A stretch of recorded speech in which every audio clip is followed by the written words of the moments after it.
Hello and good morning, everyone. It's 20 past 11 on Tuesday, the 7th of April 2020, and it's assembly time here. Thank you very much for joining us. We are live on Facebook and YouTube. Wonderful to see so many people tuning in this morning already and seeing what we're up to. I've all seen some photos of people already getting up to some fantastic things this morning, enjoying the beautiful weather outside. It is a beautiful day. The sun is shining. I myself have been in the garden. It's very nice. And also been celebrating someone's birthday this morning, one of our year 2 pupils. Good morning, Holly. I think it's your birthday today. So happy birthday to you. I'm delighted to say that we've got a guest joining us this morning, and not just Lloyd. You can say hello, Lloyd. Hello. Lloyd joining us this morning. We have the fantastic Ed Moore. Hello, Ed. Hello, how are you? I'm very well, sir. Thank you very much for joining us in our assembly this morning. Cool, thank you. Thank you for having me.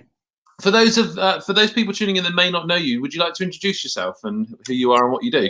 Yeah, of course. My name's Ed Moore. You might know me as Mr. Moore. I'm a year 3 teacher at Damer's First School. I'm also eco coordinator, and I head up Plastic Free Dorchester. Oh, fantastic! I've got a little banner for you, Ed. There we are. Look, Mr. Ed Moore, eco champion. Oh, brilliant!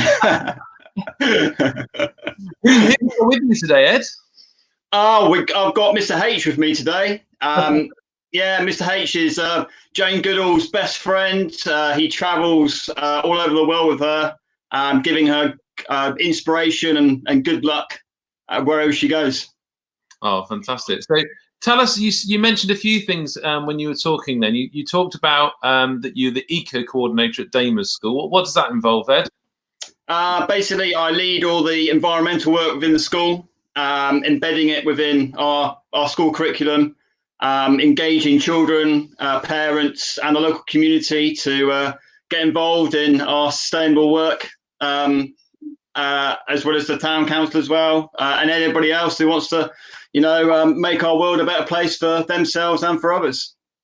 And I know, like the Prince of Wales School, Damer's First School's an eco school. It's got its green flag. What sort of things do you do as a school to support the eco side of things? So we're pretty much nearly a single-use plastic-free school. We've got lots of national awards for that. We've got a fantastic garden. We grow all our fruit and vegetables in our garden. We've got solar panels, which on a nice sunny day like this, most of our energy will be coming from our solar. We do lots of litter picks in the community, engaging other schools to come in and work with us to reduce the litter. What else do we do?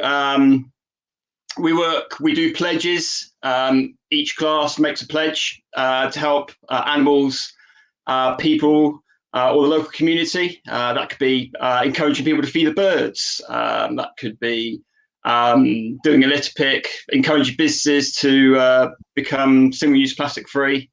Could be making bug hotels, so the bugs and the bees are looked after.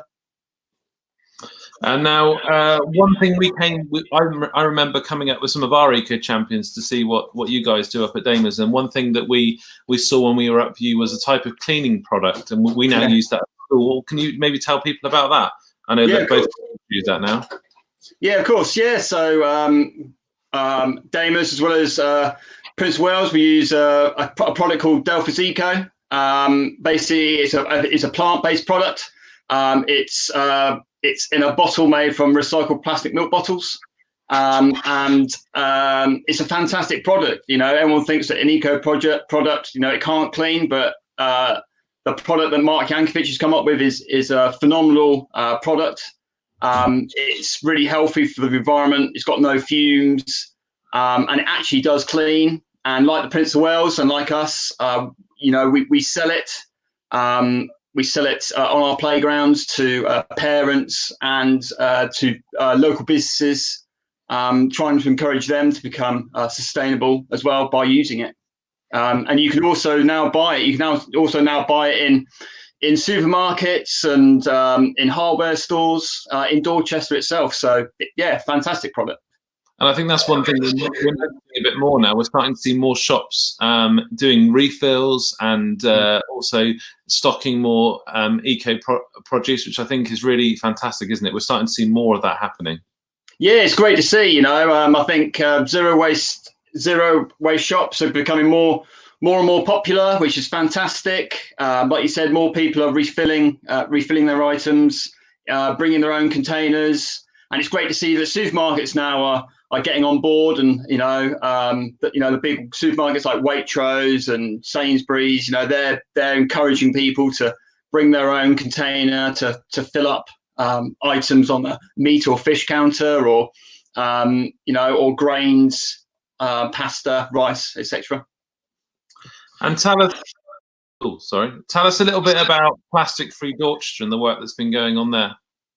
So Plastic Free Dorchester was founded about 18 months ago, and it was sort of led by the children. They wanted their school to become single-use plastic free, which it did, but then they wanted the whole community to get involved and make Dorchester a single-use plastic free town. And they wrote to head teachers like yourself. They encouraged other schools to get involved, like Prince of Wales as well, Thomas Hardy School, Puddle Town. They went around businesses asking them to remove at least 3 single-use plastics, and I think to date they've signed up 84 businesses, which is nearly a third of the businesses in Dorchester, which is fantastic. And then they at the time Sarah Letwin was the MP, and they got him on board, and they got the town council being phenomenal. Dorchester Town Council being fantastic. Dorset Council, Matt Prosser, again, great supporter of the work that we've been doing. We succeeded in the status in July 2019. But the work still carries on. We're still carrying on, wanting to make Dorchester as sustainable as possible. To make the town, better for ourselves, but also for the people of the future. We've got a few people saying good morning this morning, Ed. We've got Ursula and Orson who are joining us. Good morning, Ursula. Good morning. Thank you for joining us. We've got Mrs. Hall who's watching. Thank you, Mrs. Hall, for joining us. We've got good morning from the Hoffmans, and it's good morning from Jessica, who's the birthday girl. Sorry, Jessica, I think I said the wrong person's name earlier whose birthday it was. So happy birthday, Jessica. And happy also, birthday.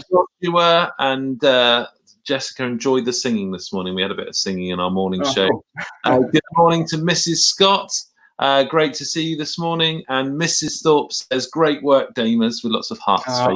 So Mrs. Thorpe saying hello this morning. Ed, we're talking about reducing the single-use plastic, and we can also reuse things, can't we? And I think being at home is a good opportunity to think about things in a different way, because we're all being forced to stay at home at the moment, aren't we? Yeah, and very much so. I don't know if you'd had any ideas of, during this time, what if people can maybe look at things in a new way. I think there's plenty of opportunity, isn't there, when people are at home? Yeah, definitely. Funny enough, I've done a sort of a Blue Peter moment just in case. Yeah, I have. I was busy last night. I was busy, busy or bored, I don't know. But basically, I've made some newspaper pots. So if you can't buy a pot, or you can't get to you can't find anything, you can make them out of newspaper. Really easy. Just use a jam jar or a tin and just roll it in a newspaper, and these can then go in your garden, and they'll compost down and make lovely, grow lovely flowers. You also make it out of a toilet roll holder as well. Toilet roll. There we go. Toilet roll. Fold the bottom up. You can do many things. You can also use, like, say, a lemon. You squeeze your lemon, you dig out the insides of your lemon, and you could do planting in your lemon. You could use your egg boxes. There's you can even use the plastic containers. Reused plastic. It's really good for, if it's got a lid. It's really good to make your own little greenhouse inside. Another great idea. Plenty of things you can use. one of our challenges yesterday for the children was to create a little biosphere using a recycled pop bottle. So, you know, fizzy drinks bottle. I've already seen some photos of those today, and it's nice of people making their own environments. And, you know, a lot of this is about keeping local, isn't it? And thinking about your local environment and doing what you can in the space that's around you, I think. Yeah, definitely. You know, there's so much you can do. There's so much you can go and see. You know, I'm lucky. I live in Weymouth, and I'm just, you know, a short walk down to the beach, and it's just embracing those kinds of things. You know, wildflower gardens. You know, make your own little patch. You know, you don't even have to have a garden. You can have, you know, make your own little pot in your flat or wherever. You know, just embrace what we have. And I think, you know, if one good thing is going to come out of, you know, this situation is that, you know, we can now see, you know, fresh, clean air. You know, we see Delhi, you know, no smog in the, you know, polluting the atmosphere. You know, hardly any people are using their cars at the moment. People are getting out walking and cycling and, you know, really embracing the environment, I feel. Yeah, I think that's really special, actually. I think there's been a lot of images shared of people noticing things that they haven't noticed before, whether that's because they weren't there or just because they're taking the moment to slow down, I think, as well. I think slowing down and thinking about our environment is certainly a great thing to do at this time. And I think it helps us to be more mindful, I think, as well. And that can help us with all sorts of other things, you know, whether it's stress or anxiety or worry. I think focusing on the beauty and the wonder around us is really important. Yeah, that can certainly help. So, have you got any other projects on the horizon, Ed? Have you got any other things that you're working on? Yes, I do. Yes, I do. I really want the Prince of Wales community and everybody else across Dorchester. I really want you to get involved in this. So on Wednesday, the 22nd of April, it is International Earth Day, and it's celebrating its 50th anniversary this year. It was first founded in 1970 by Senator Nelson in America, where he encouraged students from colleges, schools, universities to get involved and campaign on the streets to make the world a better place, environmental better place. And then in 1990, they basically, it became international.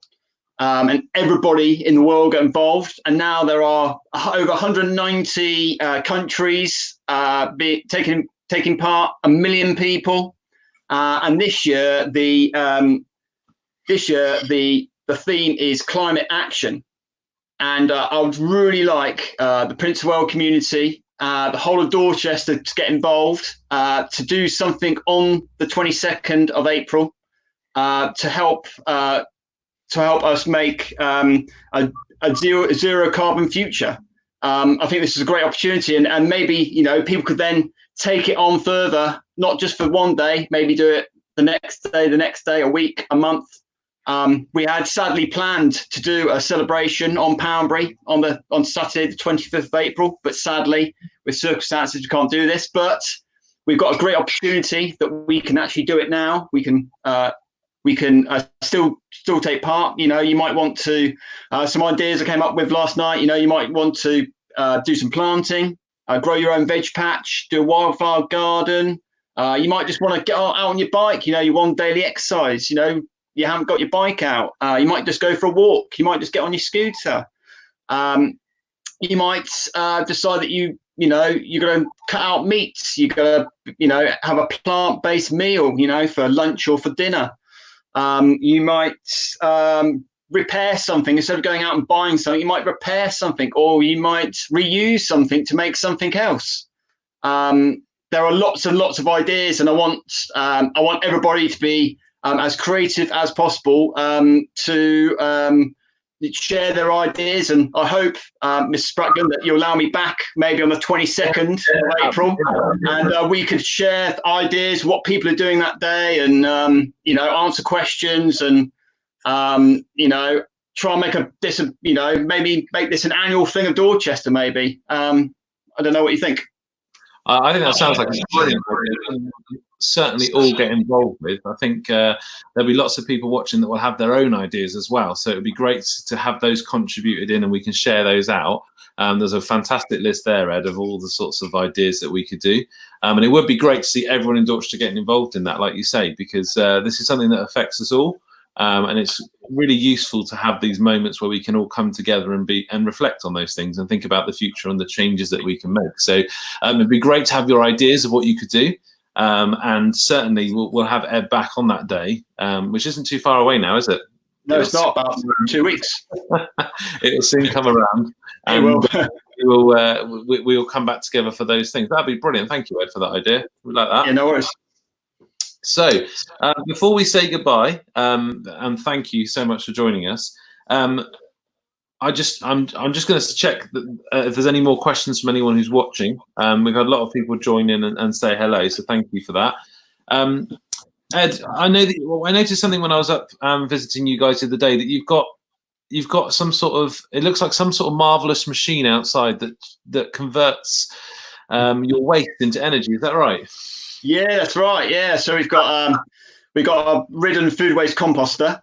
Basically, all our food waste from lunches, from snacks, goes into that food waste composter. None of our food leaves our school sites, and basically we add wood pellets into that food, into what we know as the cow, and we turn the handle. The children put the stuff in with help from our caretaker, Mr. Timms, and basically we make lovely compost for our school garden, which then can help give nutrients and help grow our vegetables, which then the children then harvest, and they then make a traditional British meal in our food tech room, and share that with their parents and family and across the school. So yeah, it's a fantastic machine, and I truly recommend it to any school or restaurant or business, to go and get one. It's really good. Well, look, thank you so much for sharing this morning. We really appreciate you joining us for our assembly, and we look forward to welcoming you back in the future. Yeah, look forward to it. We wish you well. Keep safe, buddy, and take care. Yeah, you too. Goodbye, everyone. Thank you very much. Bye-bye. Thank you everyone for watching.